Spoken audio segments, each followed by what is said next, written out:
Should you play Amulet Titan in this season of RCQs? Well, I am. I really like the deck a lot. I think it's in a really good spot right now. Amulet, of course, has benefited from a lot of really great cards over the past couple of years. The card Urza Saga completely transformed this deck and brought it to a very new level of power. Last year, of course, we were able to get the card Boseiju Who Endures, giving us a lot of really important interaction for artifacts and enchantments and lands. So Blood Moon and other hate cards are a lot more easy to deal with now. And then this year, getting really cool tools like Mycosynth Gardens and the One Ring has really pushed forward the power level of Amulet Titan. And I really can't explain how powerful the One Ring is unless you actually get the chance to use it in a game, but it's a really strong Magic card. Now, there's a lot of decks in the format, particularly Scam, that are a little bit hostile towards Amulet. So should you actually play it right now? And honestly, I think the answer is still yes. I've played this deck through a lot of extremely hostile formats for Amulet, formats like Hogak, Oko, KCI, Is It Phoenix? And a deck like this really rewards your mastery of it and your mastery in a format. So if you're a good Amulet Titan player and you can pilot this deck well, have a lot of experience, I think it's definitely worth running it, especially even in the current modern scene. So there was just a BNR announcement. Unfortunately, Wizards did not decide to ban anything from Scam this week, which kind of sucks because it is dominating the format. So the list I want to play at upcoming events, I want to make sure we obviously reflect the prevalence of Scam as well as the other decks we expect to be in the meta. Amulet is actually very good against a lot of the decks that are good against Scam, and this is why I'm also picking these particular cards, and I want to go into detail which cards I'm going to be bringing. This is the exact list I brought to the previous weekend's RCQ. It is a little bit different from ones I brought previous to that. I've been switching a couple cards here and there, but this is the one I sort of plan for the most part to bring to the one this upcoming weekend. As for the spells we have here, everything is relatively stock. We of course have the 4 Amulet of Vigor. The Expedition map is another alternate choice you can get off of your Urza Sagas, which is great if you need to search for a Tolaria West to get your Titan or for a bounce land to enable your amulets to cast your Titan. The One Ring is of course a powerhouse in this deck. It effectively buys you an extra turn. It's an Ancestral Recall attached to a Fog. It's insanely good and it makes the Scam matchup a lot more realistic to win. And it also just helps you draw into all of your combo pieces to help the engine of the deck work on all cylinders. 4 Dryad of the Elysian Grove, which is working in conjunction with Valakut for kills that way. 4 Arboreal Grazer, which is the select 1-drop. You, of course, unfortunately cannot play Sakura Tribe Scout, even though that was a very fun and skill-intensive card to use. You can't play that right now because of all the Orcish Bowmasters, Wrenn and 6, and whatnot. And then the 1 Azusa Lost But Seeking, which is an amazing card. You definitely don't want to cut this. There's a lot of packed lines where you are packing for Azusa, even sometimes as early as turn 2 to get additional land drops or cast an early Titan or set yourself up for future turns. You have the 4 Summoners packed as well as the 4 Primeval Titan, the namesake card of the deck, and the 1 Cultivator Colossus, which I'm also pretty high on as well. Cultivator allows for some initial combo-y turns where you put a ton of lands into play with a bunch of amulets and untap them all for a ton of mana.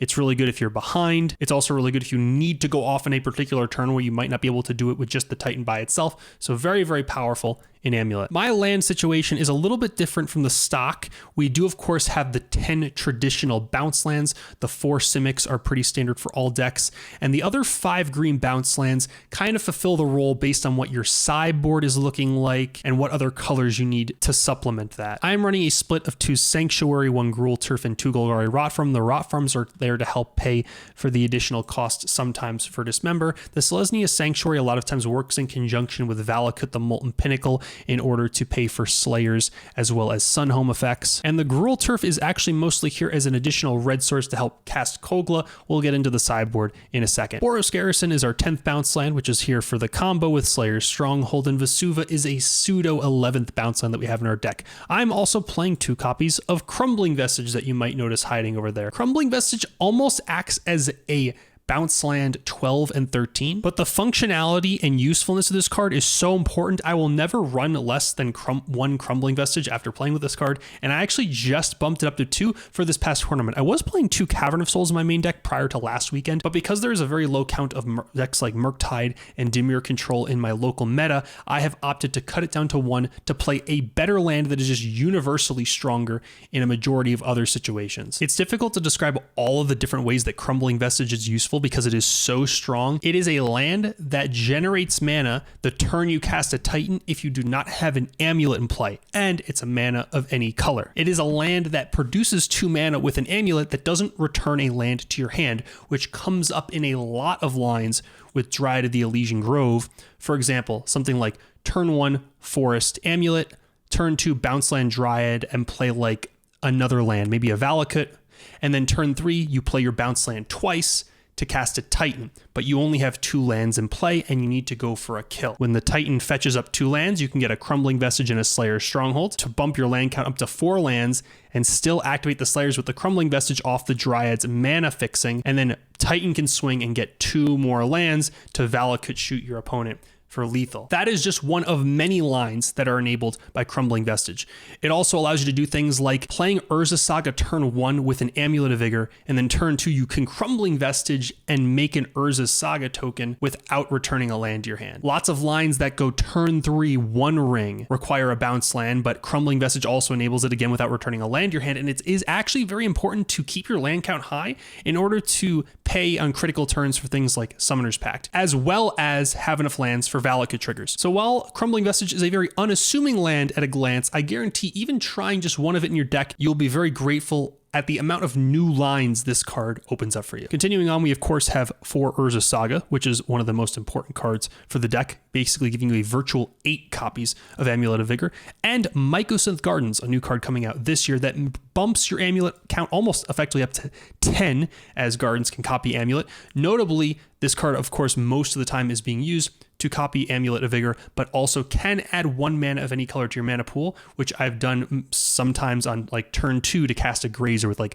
a Sunhome plus Gardens that filters in to green mana. You can also do things like copy your Expedition map for a second map, or copy your One Ring to avoid taking damage once you've stacked a couple burden counters on it. If you're playing against a control deck that might be trying to burn you out off your own ring, you can actually copy this. It's not counterable, obviously, and you can clone your One Ring. You don't get the trigger off of it, but you do remove the other one due to the legend rule, and you can draw cards off it as well, which is pretty funny. 2 Valakut are there for Dryad. I would not recommend playing 1. I think 2 is the correct number. Talaria West, of course, also 2. I also like playing 2 of this. A lot of the times, Talaria West, you're using the first one to either get your first Titan or to get the bounce land that you need or something like that. So it's always super good to have 2 in your deck. We used to run 3, but there's a lot more utility lands in the deck right now. I would not run any less than 2 of that card. Cavern of Souls, you want to run a number based off of your meta. You could actually justify running up to like 3 of these in your main board if your meta is very blue heavy, but mine is not, so I only do play 1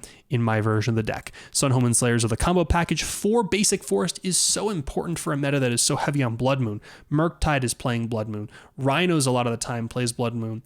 Rakdos plays Blood Moon, and those are some of the biggest decks right now, and they all play Moon. Some of them even have copies main board, so it's super important to have access to Forest. I'm playing 3 Boseiju in the main instead of 2. Some people, and many, are only playing 2 in the main board. I like the 3rd one. It gives me an extra sideboard slot, and I actually just think the card is really, really good. It gives me a little bit of an edge in the Amulet mirror game 1, and there are a lot of Amulet players in my meta, so my deck is just going to be a tweak better in the mirror match game 1, and it's also just good against a lot of decks. Good against Hardened Scales. It's really good against Tron. I mean, we're already decently favored against those types of matchups, but it's not a dead card when you can't use it, right? When it's not being used for its channel effect, you can just play it as a turn 1 untapped green source, and I love having a lot of turn 1 untapped green sources. In fact, we have 10 that we can use to play Dryad if you include Cavern of Souls. A lot of decks are short on the amount of turn 1 green sources, and I think it's important to have a strong number of them so you can cast the cards you need to on time. As for the sideboard, I want to make an important clarification that you should be building your sideboard based on what you think your local meta is, and I will give you guys some ideas of other cards you can consider running based on if you have more of a certain deck in your format. Maybe you have a lot of Burn or Living End, and there's something you need to beat that you're struggling with. There's some other cards that you can run to mitigate and get percentage points against those matchups. Dismember is a very important card to have against Scam. Being able to kill their turn 1 Fury Scam is very awesome when you can 3-for-1 your Scam opponent on the first turn, or even just killing their Ragavan is super important so they can't just turn 2 Blood Moon you. A lot of people actually run more than 2. I found I had enough, and if in many cases too many cards in matchups where I needed the card Dismember. So I'm only playing 2. I have enough cards to bring in against Scam where I'm happy with 2, and I don't need more copies of Dismember for other matchups right now based on my sideboard configuration. However, I could be totally wrong on this, and wouldn't blame you if you wanted to run 3 or even 4 of this card in your sideboard. Terra Sunder. I like the first copy of Terra Sunder over the 4th copy of Boseiju. Some people run the full 4 Boseiju in their 75 plus additional copies of Terra Sunder. I think 4 is the right amount of effect for this card, and I want the first Naturalize-esque effect over the 4th copy of Boseiju. I just think this card is a little bit stronger in doing what it does. Notably, it can also exile the Ring, even though the Ring is indestructible because it is exiles.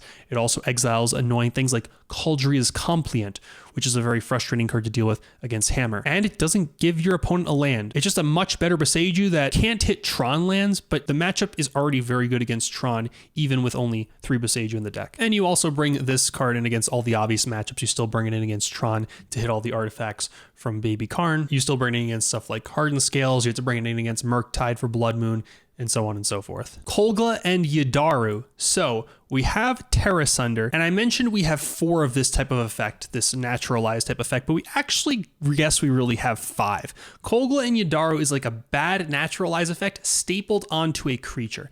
I'm finding that in some of these matchups, specifically things like Scam and Murktide, it's important to have answers to Blood Moon, but you don't want those answers to Blood Moon to be dead cards if your opponent doesn't have Blood Moon. So Boseiju is, of course, a land when it's not blowing up something like a moon. Kolgla and Yadaru is a very strong alternate creature threat, and in matchups like Scam and Murktide, you also want to have a decent density of threats because they have things like removal and counter magic. Because of this, the modularity on this card I find to be extremely powerful. In most cases, it's just going to be a naturalized type effect to blow up a Blood Moon that redraws you a card, which I found to be pretty good against Scam. But if they don't have the moon and you're top decking and you draw this, which would otherwise be like a Terra Sunder or Boseiju, you actually just have a 6 mana creature, and 6 mana is the magic number in this deck, that you can play, and actually you can even play this card under Blood Moon that comes in and actually just eats one of their creatures. So for example, if your Scam player had played a turn 1 Grief and got like a Wicked roll on it, and you're just in top decking mode and you get Kolgla, you rip it out, you can eat their creature, and then you can just start attacking with a 7/7. And a 7/7 body, by the way, is also very good against Unholy Heat and Murktide, just saying. So this card is sweet. Every single time I played it, my opponent always has to read what it does, but I actually think it's a very strong and potentially underutilized card in this deck. Radiant Fountain is very obvious. This card has single-handedly won me like so many matchups against Burn over the past 5 or so years I've been playing this deck. Being able to like drop a Radiant Fountain on turn 1 and then bounce it and replay it and just gaining 4 life out of nowhere is so incredible. And of course you can bring this card in against any other aggressive type matchup such as Hammer Time, Domain Zoo, and I actually even bring this card in against Scam because you are taking a lot of damage from the Scam creatures, you are paying life for Dismember, and a lot of times you're going to get very low and they might have some evasive threats and you need to just buffer your life total a little bit longer to get to the finish line. Now, all 5 of these cards I just mentioned, in addition to these last 2, are all cards I bring in the Scam matchup. Wormcoil Engine is the final one and a newer addition into my deck that I'm still testing a little bit. I played Wormcoil Engine in this past RCQ for the first time, and it seemed good, although it didn't actually make a difference when I got it because the one time I think I got it, I was already winning the game anyways. But it's a very strong threat that you can play under a Blood Moon.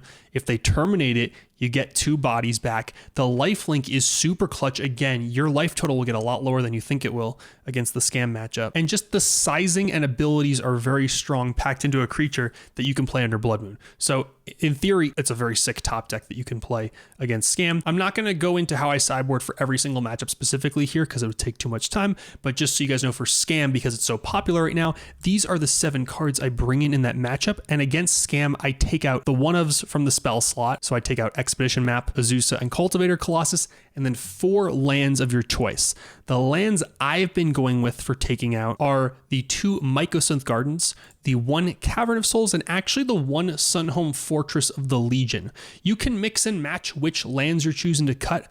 I don't think the combo package is as important, especially when you're getting Blood Mooned a lot. And usually once you resolve a Titan that like chains into a second Titan, that is often good enough to just win on its own. And I don't need to rely on the combo package. Also, a lot of the time I'm playing around things like Terminate, so I'm not usually even going for the Slayer's Sunhome line in a lot of situations against Scam. I do keep in the Urza Sagas, and so far I have not really regretted this at all. In fact, having Urza Saga in the deck games 2 and 3 has been extremely important for my winning chances.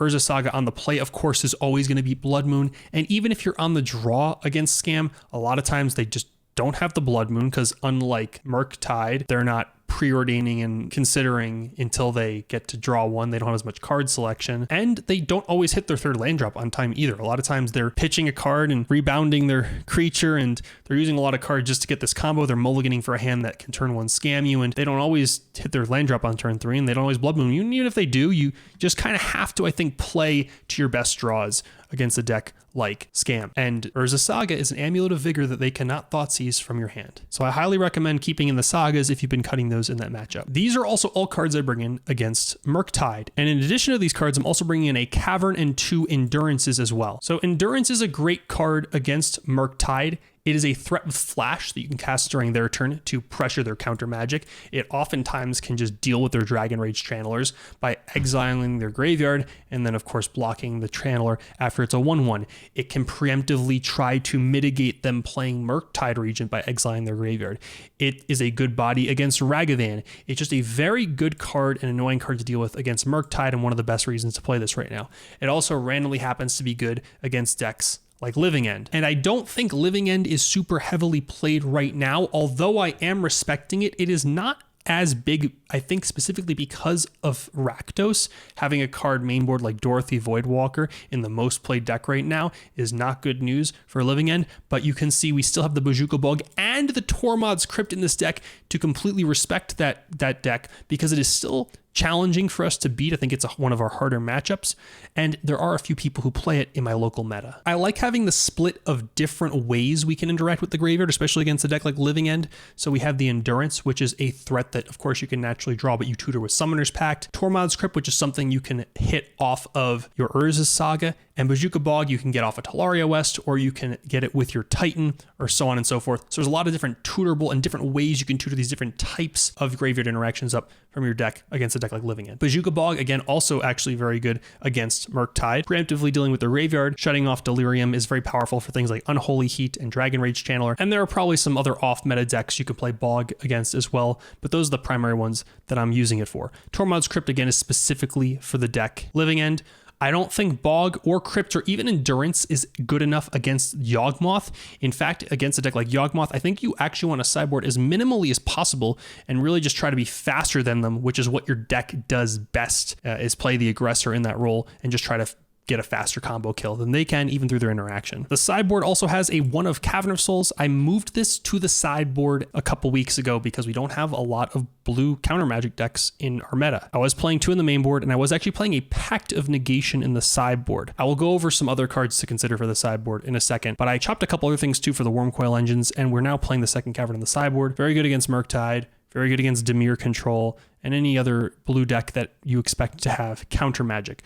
Remember, Cavern of Souls does not help you play around Subtlety. That card is a nightmare for Amulet. So decks that you expect to have a card like Subtlety, but not other good blue counter magic, you do not need this card for, and you can actually sideboard this out. So against things like Rhinos or Living End that have Subtlety, you don't need Cavern of Souls, and you can actually take it out because it's not going to help you against that card anyways. Engineered Explosives, almost specifically for Rhinos. I actually had 2 of this in at one point. There's not too many Rhino players around here, so I chopped it down to 1. Sweeps up all those tokens. It's also particularly good against Indomitable Creativity, although there's not a lot of that around here either. It's nice to have the 1 of. The 1 of has a lot of equity because you can tutor it up in a lot of different ways. You only need more than 1 copy if you expect a lot of things like Rhinos in your local meta. Force of Vigor. I do have a lot, again, of Amulet players in this field, and I want another card that is going to be good against the Amulet Mirror. We really don't have too many cards in our sideboard for Amulet. In fact, the only cards I'm bringing in are Force of Vigor and Terra Sunder, but we also don't have too many cards that we're taking out because pretty much every card in our main deck is crucial for the Amulet game plan, and in the Mirror Mirror, you want to go as fast as possible. So you only want to bring an interaction that is as impactful as possible. Something like Force of Vigor is oftentimes, most times, a complete blowout, and one of the cards I personally want to see the least, besides something like Blood Moon. A lot of people bring in cards like Dismember in the Mirror. I think this is a mistake. Dismember is only good against specifically Dryad draws, and only if your opponent is relying on that Dryad for their kill, and a lot of times they don't even need it. Plus, I'm not sure what you're taking out to put in Dismembers. I would rather keep the core of my deck entirely intact because almost all the cards in it are very good. Boseiju is an all-star in the Mirror. I have 3 of them in my main deck, especially when they play a bounce land with Amulet triggers on the stack. You can, of course, Boseiju it. They will get a basic, but they still will have to return a land to their hand without getting any of the mana. Force of Vigor is also randomly good against some other decks we already have a good matchup against, like Hardened Scales and Hammer Time, but it's just another piece of interaction that you can bring in for those. And then finally, Emrakul the Promised End. With the rise of decks that are playing up the beanstalk, this card is fantastic. In fact, 2 RCQs ago, I was 4-1 playing my win-in for the top 8 against 4 color, and I resolved an Emrakul the Promised End, and my opponent just conceded. They just can't really beat this card. You can force your opponent to draw themselves out of their deck when they have a couple up the beanstalks in play, or if they're playing the versions with the 1 ring, you can do that too. Fetch a bunch of lands, force them to take a bunch of damage, have them solitude their own creatures, Wrenn and 6 ping themselves, Fury their own creatures. You can even do stuff like Baby Teferi minus return your own Emrakul back to your hand. So it's just an extremely obnoxious card that your opponent just can't do anything about. Once you get to that much mana and they can't close the game very quickly, you'll just kind of rip their entire board state and hand apart. Emrakul has been really awesome. You can also play it against decks like Dimir Control. It's not going to be as good against Dimir, but it is still something strong that you can play that is good even through subtlety because you still get the extra turn effect on cast. So this is the list I'm playing. Some other cards you can consider to put in your sideboard, which are slightly meta dependent, are here. I have them kind of over here on the side. Of course, you can play additional copies of Dismember. If your meta is like super scam or a lot of creature decks, you can play more copies of this card. You can, of course, play an extra copy of Endurance if you have a lot of things like Murktide. You can play a 3rd Cavern in your 75 if there's a lot of blue decks, an extra Force of Vigor if there's a lot of Amulet in your meta. I highly recommend this card that not a lot of people are playing right now. Cards like Pithing Needle are very good against a lot of very specific combo decks. It's pretty decent against stuff like Yawgmoth, against Karn the Great Creator style decks like Coffers, although you already have a pretty good matchup against that anyways. Things like Grinding Station and other decks that are relying on certain activated abilities. You can play additional copies of Engineered Explosives if you have a lot of Rhinos or creativity in your meta. Oblivion Stone is an interesting one that you can try out that some people are very high on. It's decent against Scam. It's also decent against 4-color when they just have a lot of game objects in play, and playing this is effectively a planar cleansing. It's a card that you can consider and technically play even more than one of. Pact of Negation is a phenomenal card that I would play anytime I'm going into more of an open meta where I'm not sure what to expect. Maybe I'm in a new area. It's a very nice catch-all card that's decent against any blue deck. You can play it against any combo deck like Living End, Creativity. You could play it against the Amulet Mirror because they will never play around it. You can play it against Tron. It's just a kind of good catch-all card that you can bring in a lot of different matchups. Extra copies of Boseiju can never be bad, and if you want, you can play 4. I would recommend if you're playing 0 Terra Sunders and 4 Boseijus that you try a 3-1 split. Terra Sunder has been very good for me. If you want to play additional copies of this type of effect, definitely go up to the 4th Boseiju, possibly over the 2nd Terra Sunder, but it's almost sort of preference. There's also some nice alternate types of threats you can try. Generous Ent is another alternate creature threat you can bring in if your deck is very like maybe Living End heavy. Maybe there's a lot of Blood Moon type effects in your meta. This is also very good at getting Basic Forest out of your deck if you need an extra copy of Basic Forest. That is also a threat.